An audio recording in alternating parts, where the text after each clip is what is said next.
शुभेंदु अधिकारी ने तो यहां तक आरोप लगाया कि राज्य सरकार के जो कर्मचारी काउंटिंग की प्रक्रिया में शामिल रहेंगे उनसे कई व्हाट्सएप ग्रुप्स पर उनकी डिटेल्स मांगी जा रही हैं। वो कौन से काउंटिंग सेंटर में तैनात रहेंगे, उनका वो किस पद पर हैं, ताकि उनको प्रभावित किया जा सके। और इसकी शिकायत भी उन्होंने कहा कि वो इलेक्शन कमीशन से करने जा रहे हैं। तो बेसिकली जो लड़ाई पोलिंग बूथ पर लड़ी गई थी, अब वो काउंटिंग सेंटर्स पर आज दिन भर लड़ी जाएगी। और इसके लिए टीएमसी और बीजेपी दोनों ने अपने कार्यकर्ताओं को पूरी तरीके से ब्रीफ किया है, ट्रेन किया है, उनको बताया है कि पूरा दिन उनको किस किस चीज पर नजर रखनी है। और यह भी हिदायत दी गई है कि आखिरी राउंड की काउंटिंग तक कोई भी एजेंट, कोई भी पार्टी का कार्यकर्ता जो काउंटिंग सेंटर्स पर है वो बाहर नहीं निकलेगा। और जहां तक फिरहाद हकीम की बात है, तो फिरहाद हकीम की बेटी का आरोप यह है कि सेंटर के अंदर पेन और कागज नहीं ले जाने दिए जा रहे हैं। प्रियदर्शनी इनका नाम है, फिरहाद हकीम की बेटी हैं, और यह आरोप लगा रही हैं कि काउंटिंग सेंटर के अंदर पेन और कागज भी ले जाने की मनाही की गई है। तो दोनों तरफ से काउंटिंग की प्रक्रिया शुरू होने से पहले ही इस किस्म के इल्जाम, इस किस्म के आरोप लगना शुरू हो गए। मनीष भट्टाचार्य हमारे साथ हैं। क्या और जानकारी है इनकी शिकायत के बारे में, प्रियदर्शनी जो कह रही है? मनीष, देखिए, सुबह सुबह काउंटिंग सेंटर के भीतर पहुंचने से पहले ही शिकायतों का अंबार लगाना शुरू कर दिया है। प्रियदर्शनी आई हैं और ख़ास बात यह है कि उनके जो पिता हैं फिरहाद हाकिम, वो पोर्ट सीट पर हैं, लेकिन उन्होंने मोर्चा संभाला है भवानीपुर का, प्रियदर्शनी ने। और वो अपने तमाम लोगों के साथ अंदर जा रही थी। मिलते ही उन्होंने बोला कि ये क्या तमाशा हो रहा है यहाँ पर, हमें तो पेन भी नहीं ले जाने दिया गया, कागज़ भी नहीं ले जाने दिया, मोबाइल तो बहुत दूर की बात है, तो हम लिखेंगे कैसे? इस तरीके की सख्ती से क्या फ़ायदा है, ये क्या तरीका एकदम सही नहीं है, इस तरीके का आरोप लगाया है। और उसके बाद वो नाराज होकर अंदर चली गई हैं। हालांकि यहाँ पर सुरक्षा भी बहुत पुख्ता की गई है, पूरे इंतजाम किए गए हैं। मोबाइल, कागज, पेन, कोई भी किसी तरीके की ऐसी सामग्री नहीं लेके जाएगा। जो इलेक्शन कमीशन ने जो रूल बनाया है उसी के तहत होगा, क्योंकि इस बूथ को लेकर वैसे ही बहुत ज़्यादा बातें हो रही थी, क्योंकि ममता बनर्जी इसी बूथ पर 4 घंटे बैठ गई थी और उसके बाद यहाँ को लेकर तमाम शिकायतें दर्ज कराई थी। तो आप देखिए, टीएमसी की तरफ से ही शुरुआत हुई है। पहले 2 नेता शशि पांजा और कुणाल घोष जाके काउंटिंग सेंटर के बाहर बैठ जाते हैं, कहते हैं कि इलेक्शन कमीशन की तरफ से जो हमने जवाब मांगा है वो मिल नहीं रहा है, यहाँ गड़बड़ी हो रही है, ईवीएम टैंपरिंग करने की कोशिश हो रही है। उसके बाद ममता बनर्जी इसी बूथ पर आकर बैठ जाती है। और आज सुबह काउंटिंग जब अभी शुरू ही हो रही थी, तो सबसे पहले वो पहुंची यहाँ पर और उसके बाद उन्होंने बखेड़ा करना शुरू किया और कहना शुरू कर दिया कि ना पेन ना कागज कुछ भी ले ही नहीं जाने दे रहे हैं।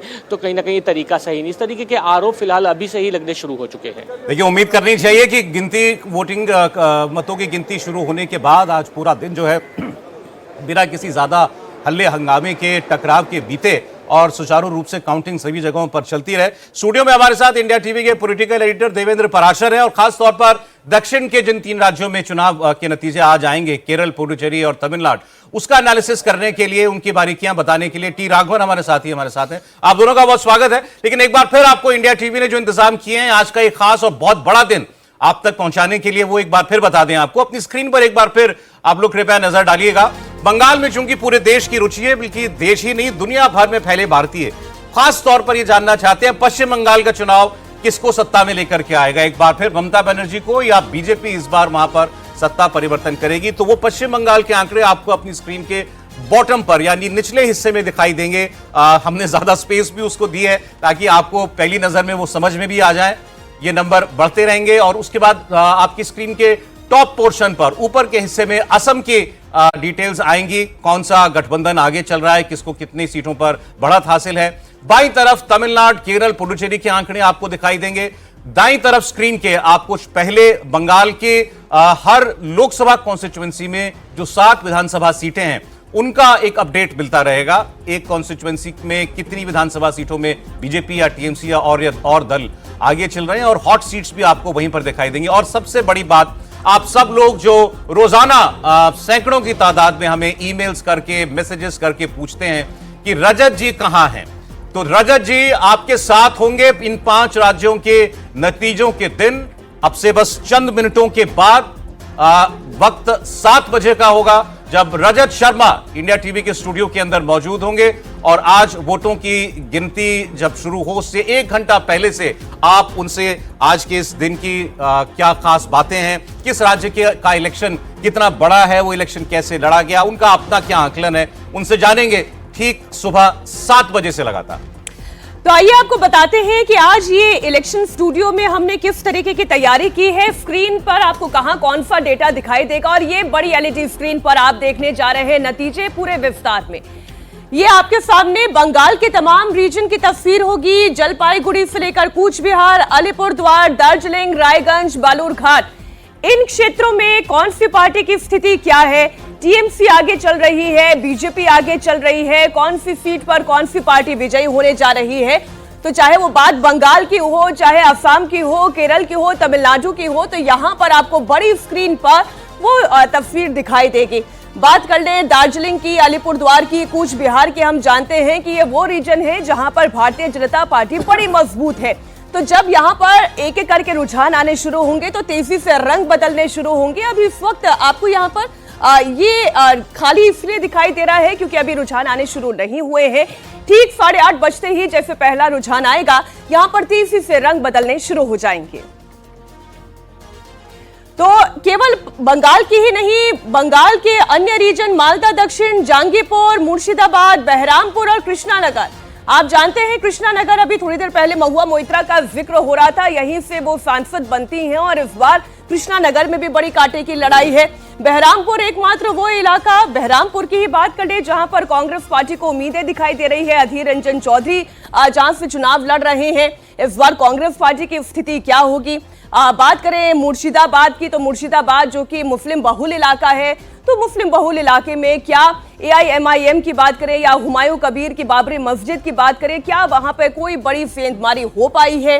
बारासात, बैरकपुर, दमदम, बशीरहाट, बनगांव और रानाघाट, एक एक करके इन तमाम इलाकों में आने वाली उन विधानसभा कॉन्स्टिट्यूएंसीज में किसकी पार्टी कहां कौन से स्थिति पर खड़ी हुई है वो आपको दिखाएंगे। जादवपुर, डायमंड हार्बर, कोलकाता दक्षिण और कोलकाता उत्तर के अलावा मथुरापुर, जयनगर। डायमंड हार्बर की बात करें तो सबसे ज्यादा बीते 2 दिनों में तनाव दिखाई दिया है तो वो डायमंड हार्बर में ही दिखाई दिया है। आप जानते हैं कि किस तरीके से अभिषेक बैनर्जी ने पोस्ट किया, उन्होंने कहा कि गुजराती मॉडल यहां पर नहीं चलेगा। जो सबसे ताकतवर नेता है गुजरात से, आप उसको दिल्ली से लेकर आप यहां पर आ जाएं, लेकिन फिर भी डायमंड हार्बर मॉडल को 10 जन्म लग जाएंगे कि कोई सेंधमारी नहीं कर पाएगा। तुम लोग आरामबाग, हुगली, श्रीरामपुर, उलूबेरिया और हावड़ा आप जानते हैं कि अगेन एक ऐसा इलाका है जहां पर ये अर्बन क्षेत्र है जहां पर टीएमसी अभी तक अच्छा प्रदर्शन करती आई है। क्या हावड़ा में बीजेपी सेंधमारी कर पाई है। हुगली की बात करें, हुगली नदी में प्रधानमंत्री नरेंद्र मोदी ने दूसरे फेज के चुनाव से पहले वहां पर गंगा विहार किया था, अब उसका असर कितना पड़ा आज पता चल जाएगा। झारग्राम, पुरुलिया, बांकुरा, मेदिनीपुर से लेकर काथी और घाटल तक पश्चिम बंगाल की एक एक सीट का ट्रेंड हम आपको विस्तार से आज दिखाने जा रहे हैं। तो ये बंगाल की सबसे बड़ी कवरेज, सबसे तेज नतीजे आप इंडिया टीवी पर देखने जा रहे हैं। और बात केवल बंगाल की नहीं है, देखिए सबसे ज्यादा दिलचस्पी बंगाल में इसलिए है क्योंकि ममता बनर्जी लगातार 3 बार से यहाँ पर शासन कर रही हैं। अगर इस बार वो जीत जाती हैं तो ये कहा जाएगा कि वो जीत का चौका है, लेकिन अगर बीजेपी उसमें सेंधमारी कर पाती है तो फिर एकमात्र जो किला जहां पर पश्चिम बंगाल की टीएमसी की जनता की हम बात करें, जो ममता बनर्जी पर भरोसा कर रही हैं, उनकी हार कहलाई जाएगी। बिल्कुल मीनाक्षी, देखिए विस्तार से हम सीटों का तो विश्लेषण करेंगे ही, लेकिन इसके साथ ही साथ आपके स्क्रीन पर आपको नतीजे कैसे दिखाई देंगे, आइए ये भी आपको बता देते हैं कि आप असम के नतीजे कैसे देख पाएंगे, बंगाल के नतीजे कैसे देख पाएंगे। तो बंगाल के नतीजे देखने के लिए आपकी स्क्रीन के बिल्कुल आगे आप ये ग्राफिक्स देखेंगे। 293 सीटों पर आज पश्चिम बंगाल की काउंटिंग होनी है, एक सीट पर काउंटिंग नहीं होनी, वो फाल्टा सीट है जहां विवाद के बाद रिपोलिंग के आदेश चुनाव आयोग की तरफ से दिए गए हैं। अब इन 293 सीटों में कौन कहां बाजी मारेगा वो नंबर्स भरने फिल हो जाएंगे। जैसे ही पहला रुझान आपके सामने आएगा वैसे ही आपको ये पता चलेगा कि पश्चिम बंगाल में किसकी सरकार बनने जा रही है, क्योंकि पश्चिम बंगाल में इस बार बीजेपी ने पूरा दमखम लगाया है। बीजेपी ने पूरी कोशिश की है कि जो सत्ता का सूखा है उसे खत्म किया जाए और एक ऐतिहासिक जीत बीजेपी दर्ज कर पाए।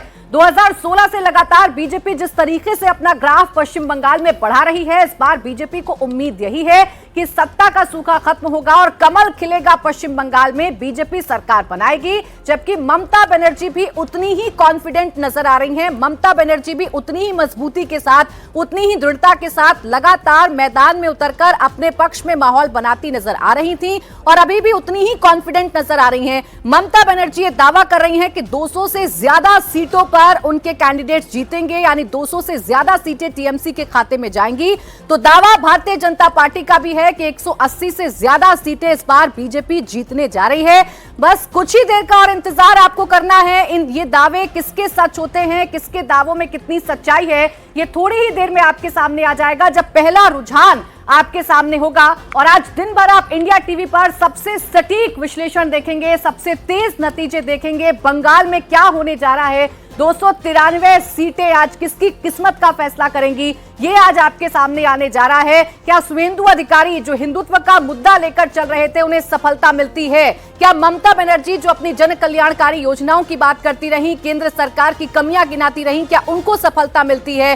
कांग्रेस का क्या होने जा रहा है, जो पिछले चुनाव में जिसका सुपड़ा साफ हो गया था, लेफ्ट जिसका सुपड़ा साफ 2021 के चुनाव में हो गया था, उसका क्या होने जा रहा है? ये देखना अब वाकई में दिलचस्प होगा कि अब की बार इन 5 राज्यों में किसकी सरकार बनने जा रही है।